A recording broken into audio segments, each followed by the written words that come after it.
Hello everyone and welcome back to my YouTube channel.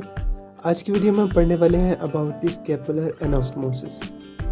तो anastomosis पढ़ने से पहले हम लोग देखते हैं that what exactly is anastomosis.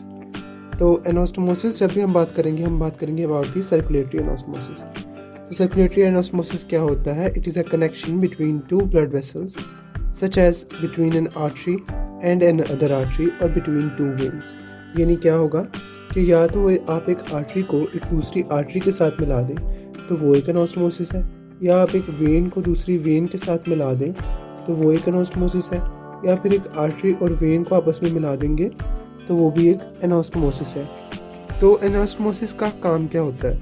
Body में जो एनास्टोमोसिस है वो नेचुरली एग्जिस्ट करता है और इसका काम ये होता है कि जब भी कहीं पर भी सर्कुलेशन, जहाँ पर भी ब्लड सप्लाई या सर्कुलेशन डैमेज होगी तो वहाँ पर हेल्दी सर्कुलेशन को रिस्टोर करने में एनास्टोमोसिस हेल्प करता है और इसको बोलते हैं पोटेंशियल एनास्टोमोसिस। अब हम बता सकते हैं कि एनास्टोमोसिस क्या होता है। अब हम चलते हैं अपने स्कैपुलर एनास्टोमोसिस की तरफ। तो जो स्कैपुलर एनास्टोमोसिस है ये एक खास किस्म का एनास्टोमोसिस है जो कि first part of the subclavian artery and third part of the axillary artery के दरमियान होता है। तो मैं यहाँ पर लिख देता हूँ। तो अभी जैसे मैंने बताया कि जो स्कैपुलर एनास्टोमोसिस है वो किसके दरमियान है? First part of subclavian artery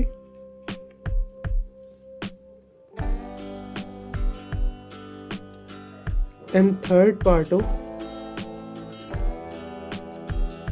axillary artery. तो अब हमें पता लग गया कि स्कैपुलर एनास्टोमोसिस दो स्ट्रक्चर्स के दरमियान में है, यानी कि first part of subclavian artery and third part of the axillary artery. तो दूसरी बात ये देख लेते हैं कि स्कैपुलर एनास्टोमोसिस असल में कहाँ कहाँ पर होता है। तो इसकी दो किस्म की साइड्स है। फर्स्ट ऑफ ऑल ये एनास्टोमोसिस होता है between the at the body of the scapula. तो यहाँ पर मैं लिख देता हूँ साइड्स। तो ये मौजूद कहाँ कहाँ पर होता है हम लोग ये देखते हैं, ठीक है। तो पहले कहाँ पर मौजूद होता है? Around the body of scapula. और दूसरा ये होता है एक्रोमियन ऑफ द स्कैपुला। तो अगर आपने स्कैपुला, जो मैंने बोन की वीडियो पढ़ाई है वहाँ पर आपने स्कैपुला का स्ट्रक्चर देखा है तो आपको पता होगा कि स्कैपुला की एक बॉडी और एक उसका एक्रोमियन प्रोसेस है, ठीक है। तो इन दोनों के पर ये एनास्टोमोसिस जिसको हम स्कैपुलर एनास्टोमोसिस कहते हैं ये एग्जिस्ट करता है। अब स्कैपुलर एनास्टोमोसिस होता किस किस्म का है? ये होता है arterial type of anastomosis. Arterial anastomosis.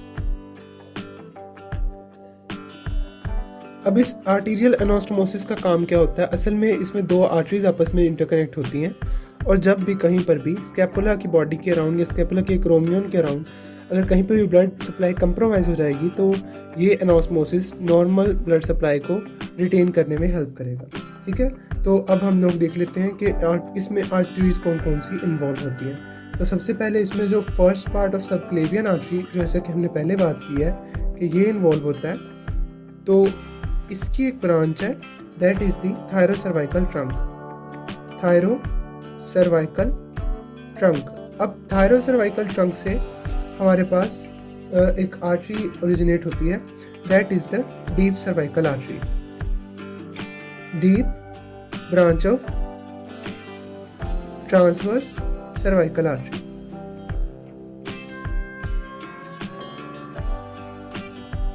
Transverse cervical artery. अब फर्स्ट पार्ट से थायरोसर्वाइकल ट्रंक आई और थायरोसर्वाइकल ट्रंक से आया deep branch of transverse cervical artery. इसके बाद फर्स्ट पार्ट से एक और आर्टरी है that is known as the subscapular artery. Subscapular artery.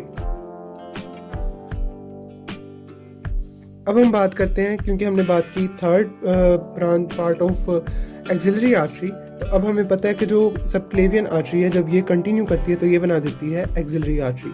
तो हम लोग यहाँ पर लिखते हैं third part of axillary artery. तो third part of axillary artery से हमारे पास जो है वो दो आर्टरीज जो है वो मेजर रोल प्ले करती हैं that is the subscapular artery. Subscapular artery और दूसरी होती है that is the posterior circumflex humeral artery. Posterior circumflex humeral artery. अब जो पोस्टीरियर सर्कमफ्लेक्स ह्यूमरल आर्टरी है, इसकी भी एक अदर ब्रांच होती है जिसको हम बोलते हैं acromial branch. Acromial branch.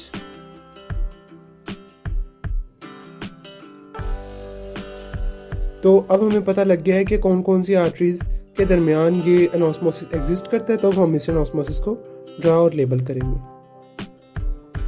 So a very important point from the exam point of view is to draw and label the scapular anastomosis. अब इस डायग्राम में आप देख पा रहे हैं कि मैंने एक स्केपुलर ड्रॉ किया और उसके साथ मैंने एक आर्टरी ड्रॉ किया। अब ये आर्टरी हमें पता है कि जब ऊपर होती है तो ये सबक्लेवियन आर्टरी है, और जैसे ये कंटिन्यू करती है ये बन जाती है एक्सिलरी आर्टरी। अब यहाँ पर मैंने दिखाया हुआ है first part of the subclavian artery, second part of the axillary artery and finally the third and the major part of the axillary artery. अब first part of subclavian artery से क्या होता है कि एक ब्रांच राइज करती है, that is the thyrocervical trunk. तो थायरोसर्वाइकल ट्रंक को हम थोड़ा सा यहाँ पर डार्क दिखा देते हैं, ठीक है। अब थायरोसर्वाइकल ट्रंक क्योंकि एक मेजर आर्टरी है, अब इससे क्या ओरिजिनेट करता है, इससे हमारे पास ओरिजिनेट करती थी deep branch of transverse cervical artery, ठीक है।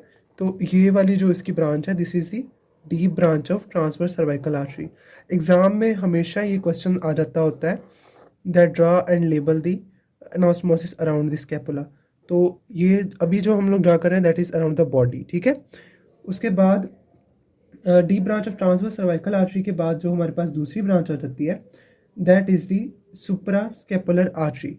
तो थायरोसर्वाइकल ट्रंक या first part of subclavian artery से एक और आर्टरी आ गई that is the supra scapular artery. अब देख पा रहे हैं कि ये स्कैपुला के ऊपर से होकर जा रही है, ठीक है। तो ये यहाँ पर आकर इसने एनास्मोसिस बना दिया। अब इसकी एक और ब्रांच है जो कि हमारे पास एक्रोमियन पे भी जाती है, तो इसकी एक एक्रोमियल ब्रांच है जो कि एक्रोमियन पर चली गई। अब हम चलते हैं हमारी बॉडी ऑफ स्कैपुला के जो है वो तीसरी आर्टरी जो कि यहाँ पर एनास्मोसिस बनाएगी। तो बॉडी ऑफ स्कैपुला पर जो तीसरी आर्टरी एनास्मोसिस बनाती है वो है हमारे पास सब स्कैपुलर आर्टरी जो कि third part of axillary artery से ओरिजिनेट करती है, ठीक है। तो ये सब स्कैपुलर आर्टरी ने यहाँ पर आकर एनास्मोसिस बना दिया। हम लोग इसको हाईलाइट कर देते हैं, ठीक है। तो ये हमारे पास anastomosis around the body of scapula आ गया। उसके बाद क्या है कि सेकंड प्लांट जो है second part of axillary artery, यहाँ से हमारे पास एक ब्रांच आती है that is the अक्रोमियल branch of the थोरैको अक्रोमियल artery, ठीक है। अब ये वाली जो आर्टरी ये सेकंड पार्ट से आ रही है, ये एक्सेप्शन है क्योंकि ये सिर्फ अक्रोमियन पर ही दे रही है। बाकी जितनी भी एनास्मोसिस बॉडी के राउंड है वो फर्स्ट और सेकंड पार्ट ऑफ के दरमियान है, फर्स्ट और थर्ड पार्ट के दरमियान है, सॉरी। और जो अक्रोमियन पर जो एनास्मोसिस है वो हमारे पास है सबक्लेवियन आर्टरी और एक्सिलरी आर्टरी के दो ब्रांचेस के दरमियान, that is the second part and the third part, ठीक है। अब जो सेकंड पार्ट से हमारे पास एक आर्टरी आ गई, अब थर्ड पार्ट से एक और आर्टरी आती है that is the posterior circumflex humeral artery, ठीक है। आप इसको समझ लीजिए कि ये पोस्टीरियर सर्कमफ्लेक्स ह्यूमरल आर्टरी है। इसकी एक ब्रांच आती है acromial branch which supplies the blood supply here and forms an anastomosis. तो ये भी एक पोटेंशियल एनास्टोमोसिस बन गया। अब हम इसको कर लेते हैं ड्रा एंड लेबल। मैं इसको ड्रा एंड लेबल करके आपको फाइनल पीस दिखाता हूँ। So this is our final and labeled image. So that was all for today. Thank you so much for watching. और अगर आज की वीडियो आपको अच्छी लगी हो तो प्लीज़ लाइक करिएगा और चैनल को सब्सक्राइब करिएगा ताकि आपको आने वाली वीडियोस के मुताबिक नोटिफिकेशन मिलता रहे। Thank you so much for watching.